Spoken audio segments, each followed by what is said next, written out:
Yanyandikiye mbashagezeho nawe hashe mbona yahinduye na profile kweri sha mbona yipesuye kabisa n'intera ni kwiye bwiza bwarabufise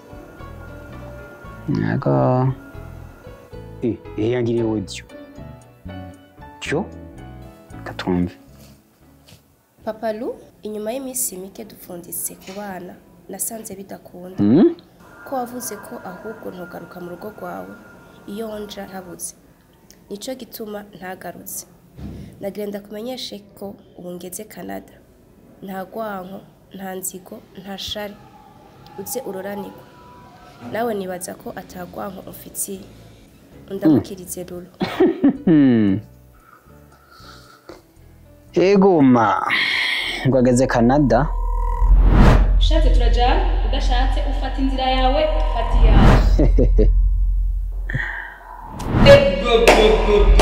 ivyo byo kurambye ahubwo ufata inzira yakuzanye ntugaruke no kwa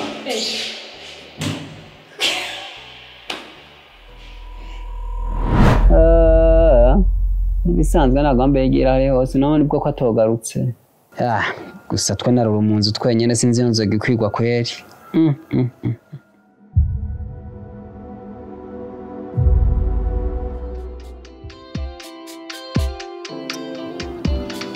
Ndebasha umwana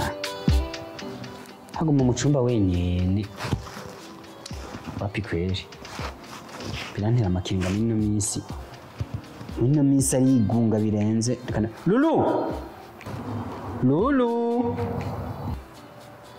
Loulou Oui papa ingo nuve muri ico cumba mwana mujene papa ni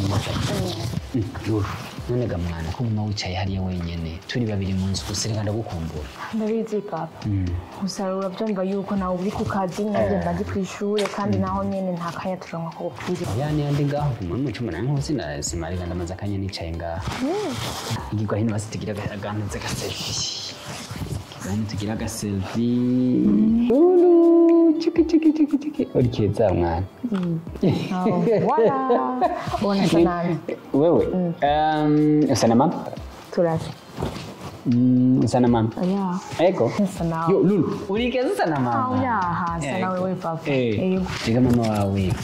naho ushatse twapanye yari mwiza cyane kibondo mwiza nka wewe ndabizi papa